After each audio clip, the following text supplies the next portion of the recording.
Megastar Shakib Khan দেশে ফিরতে না ফিরতেই এক এক করে নতুন নতুন নতুন নতুন ধামাকা।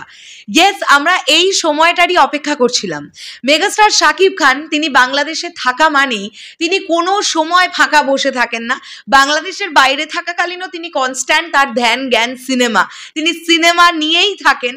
এবং বাংলাদেশে ফিরে গেলে তো স্বাভাবিকভাবেই দেশের ওয়ান অ্যান্ড অনলি মেগাস্টার, তাই প্রচুর ডিরেক্টরস, প্রচুর প্রডিউসার্স, তাদের সঙ্গে মিটিং থেকে শুরু করে নতুন গল্প শোনা, স্ক্রিপ্ট দেখা, অনেক কাজ, কোন প্রজেক্টকে ইয়েস করবেন, কোন প্রজেক্টকে নো করবেন, এই বিষয়গুলোও থাকে। একটা নতুন আপডেট উঠে আসছে বন্ধুরা, যদিও এটা কিন্তু কোনো অফিসিয়াল একদম 100% অথেন্টিক আপডেট আমি বলতে পারবো না, তবে কানাঘুষোতে শুনতে পাওয়া যাচ্ছে, যেটা কিছুদিন আগেও শুনতে পাওয়া যাচ্ছিল, যে কাজল অরিফিন অমির সঙ্গে কিন্তু মেগাস্টার শাকিব খানের একটি প্রজেক্ট আসতে পারে।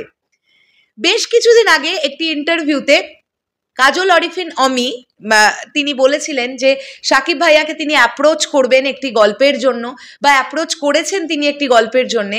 মেগাস্টার শাকিব খান দেশে ফেরার পরে তাদের মিটিং হবে এবং তারপরে ফাইনালি জানা যাবে যে এই প্রজেক্টটা হচ্ছে কিনা।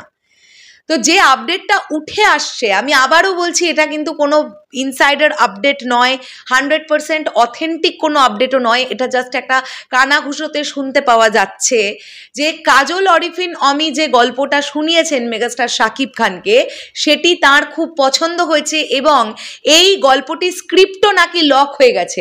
মেগাস্টার শাকিব খান ইয়েস করেছেন প্রজেক্টটাকে, তিনি নাকি কাজল অরিফিন অমির ডিরেকশনে খুব তাড়াতাড়ি কাজ করবেন, এমনটা জানতে পারা যাচ্ছে।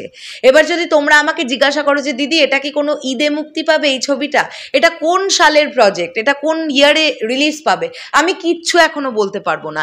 এই ছবির জনরা কি, আমি সেটাও বলতে পারবো না। বন্ধুরা, একটা জিনিস তোমরা ভেবে দেখবে যে রিসেন্ট টাইমে এই যে করোনা পরবর্তী সময় থেকে যে প্রিয়তমা ইন্ডাস্ট্রির মোড় ঘুরিয়ে দিল, বাংলাদেশ চলচ্চিত্রের মোড় ঘুরিয়ে দিল, সেই প্রিয়তমা ছবির ডিরেক্টর একজন নাট্য নির্মাতা হিমেল আশরাফ, তারপরে রাজকুমার সিনেমার ডিরেক্টরও তিনি, তারপরে দরদ সিনেমা নিয়ে যদি আমরা কথা বলি, হ্যাঁ অনন্য মামুন ভাইয়া তিনি বড় পর্দার ছবি এর আগে ডিরেকশন দিয়েছেন, তিনি ডিরেকশন ছাড়াও তিনি রাইটিংয়ে কাজ করতেন, এটাও আমরা জানি, বা তিনি এখনও রাইটিংয়ে কাজ করেন আমি যদি ভুল না বলি। তো তারপরে যদি আমরা দেখি রাইহান রাফি ভাইয়া তুফান আনলেন, তিনিও কিন্তু ছোট পর্দা থেকেই জনপ্রিয়তা লাভ করতে করতে বড় পর্দায় রাইহান রাফি ভাইয়ার এটা দ্বিতীয় নম্বর ছবি ছিল। প্রথম ছবিটা ছিল সুড়ঙ্গ, দ্বিতীয় ছবিটা ছিল তুফান, দুটোই বক্স অফিসে চূড়ান্তভাবে সাফল্য পেয়েছে। এখন আমরা যদি দেখি যে নাট্য নির্মাতাদের কিন্তু প্রেফারেন্স দিচ্ছেন মেগাস্টার শাকিব খান, তাদের সঙ্গে কিন্তু কাজ করতে তিনি উদ্বুদ্ধ হচ্ছেন যদি ভালো গল্প নিয়ে তারা মেগাস্টারের কাছে যান।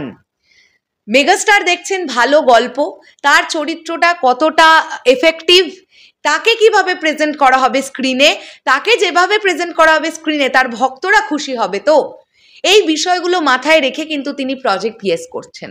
এখন এটাই দেখবার যে কাজল অরিফিন অমির প্রজেক্টটা, এটা আসলে আমরা অ্যানাউন্সমেন্ট কবে পাই বা এটার অথেন্টিসিটি কতটা আছে। অনেক সময় যা শুনি তার বেশ কিছু মেলে, আবার বেশ কিছু মেলে না। তবে আমার এই বিষয়টা ভালো লাগছে যে ইয়াং ডিরেক্টরসদের সাথে মেগাস্টার শাকিব খান কাজ করছেন, এটা খুবই ভালো লাগছে। যারা এতদিন ছোট পর্দায় কাজ করেছেন বা নাটক নির্মাণ করেছেন, তারা যখন মেগাস্টার শাকিব খানকে পাচ্ছেন, এটা তাদের কাছে অনেক বড় একটা ব্যাপার। মেহেদী হাসান হৃদয়, তিনি একজন নাট্য নির্মাতা, বরবাদের মতন একটা এত বড় গ্র্যান্ডারের ছবি মেগাস্টার শাকিব খান ছাড়া ইম্পসিবল বিষয়। সো এই যে তিনি সুযোগ দিচ্ছেন ছোট পর্দার ডিরেক্টরসদের বা নাট্য নির্মাতাদের, এটা খুব ভালো লাগছে, এই বিষয়টা দারুণ লাগছে আমার কাছে। তোমাদের কি বক্তব্য পুরো বিষয়টাকে নিয়ে কমেন্ট করে জানিও। আসছি আবার খুব শীঘ্রই নতুন কোনো ভিডিও নিয়ে, তাহলে এখনের জন্যে টাটা।